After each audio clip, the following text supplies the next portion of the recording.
What's going on, guys? Kyger here. Version 1.37 is right around the corner.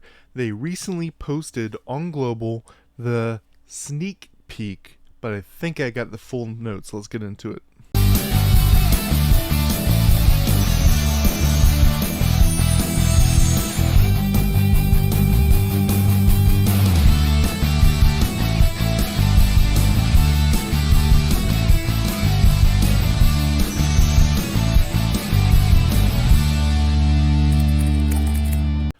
Alright guys, so right here we have the 1.37 sneak peek. Let's see what it says, and I'll show you what's going live on SEA Southeast Asia, which sounds like it's the exact same thing. So let's see. Exciting updates are coming in 1.37. Dive into new Flower Fairy anecdotes feature to collect intriguing stories and earn rewards. Now, this sounds like when they announced they were going to no longer do first encounters for fairies, they were going to add a new game mode in the future for those. This sounds like it's going to be that feature.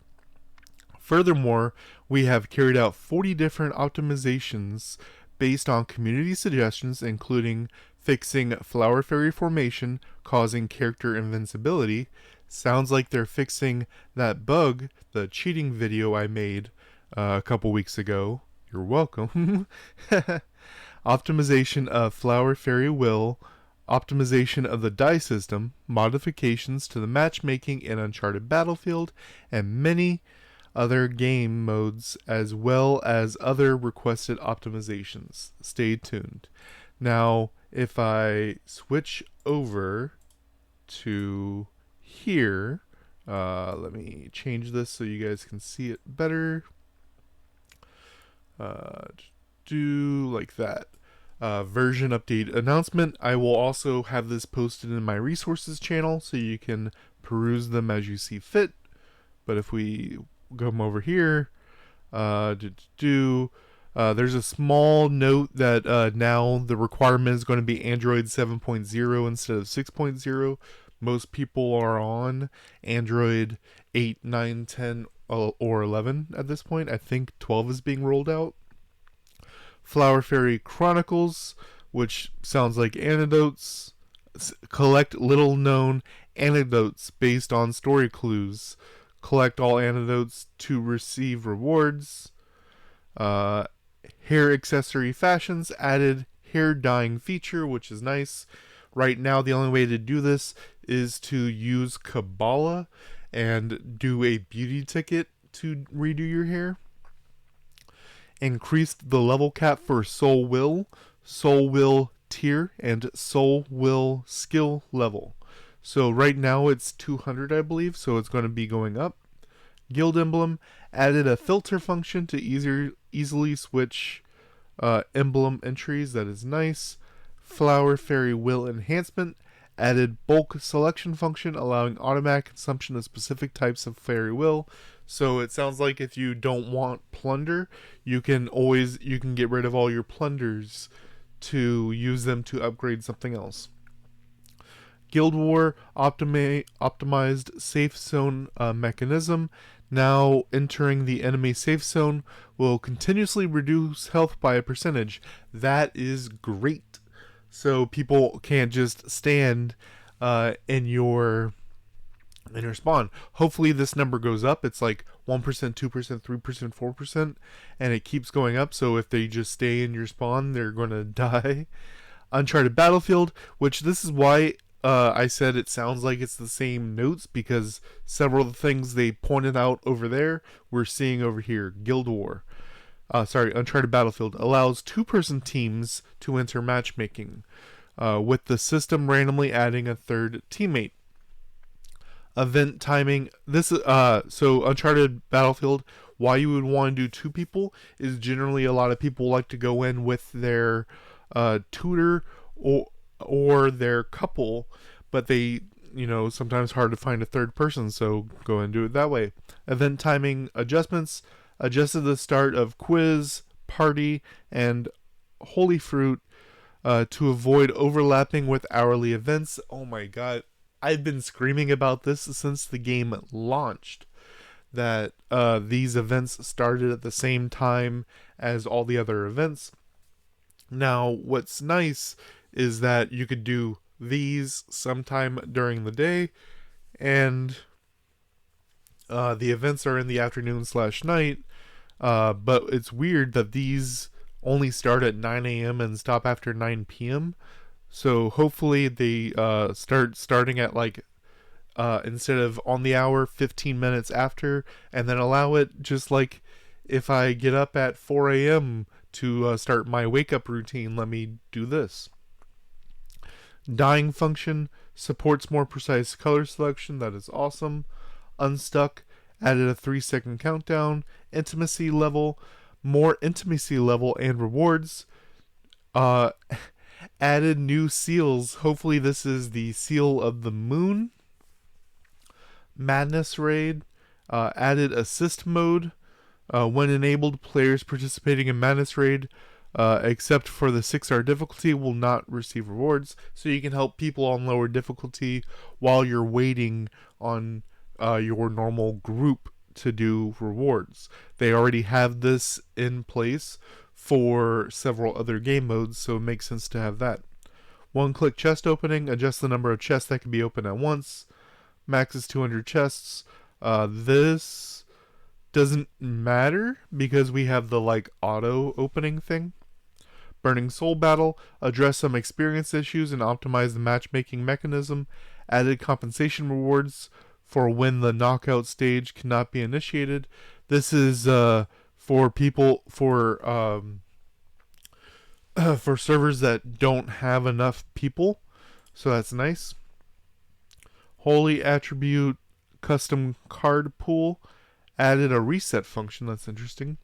Guild Emblem added lock function so you don't get rid of the materials. Flower Fairy skill release.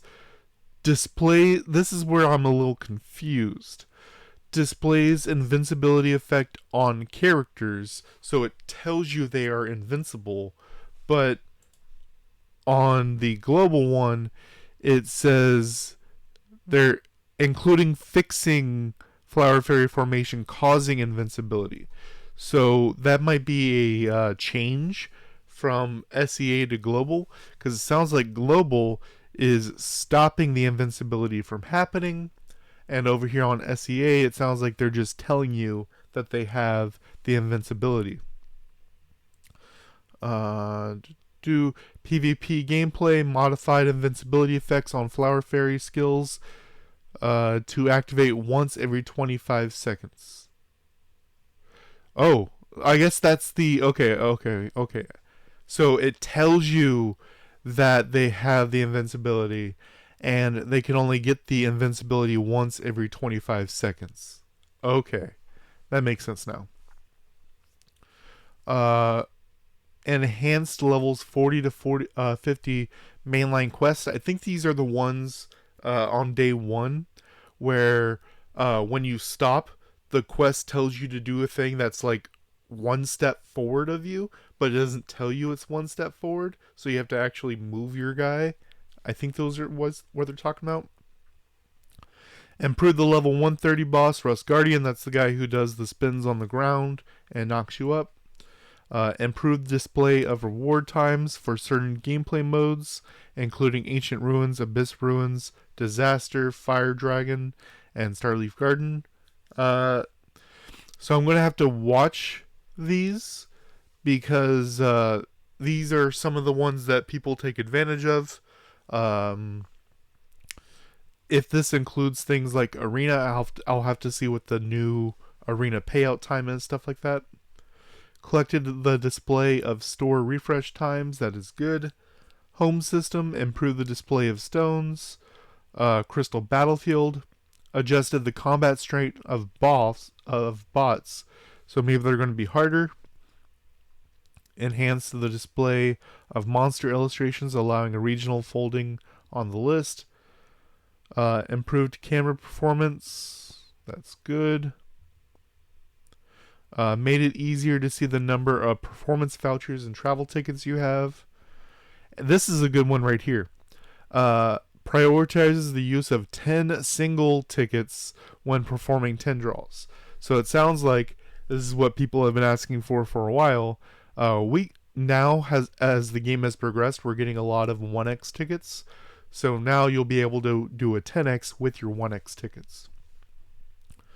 Improved visibility of activation attributes, of war inscription attributes, mirror flower trial, more detailed display, enhanced prompt information for the team chat and Disaster Crusade. Can now quickly close the share button by clicking areas. Improved issue. Oh, here we go. Now, if you blacklist someone, they can no longer invite you to a team. That was stupid. Join non-public teams from the recruitment channel. Fix costume clipping. Improved animation skipping. Enhanced model and actions. Improved NPC action displays, enhanced model display, redemption activity, removed the limit of 100 items per single redemption. This I'm not totally understanding. The only thing I can think this is the codes they give us. Some of the codes, like a Rider Val, is supposed to be 1,000 or 10,000 people, but it sounds like it's just always active now. This may be a SEA only update because on global it is like that. And this is a funny one right here, because this I made a video on and they instantly changed it, and now you can still do it in the story.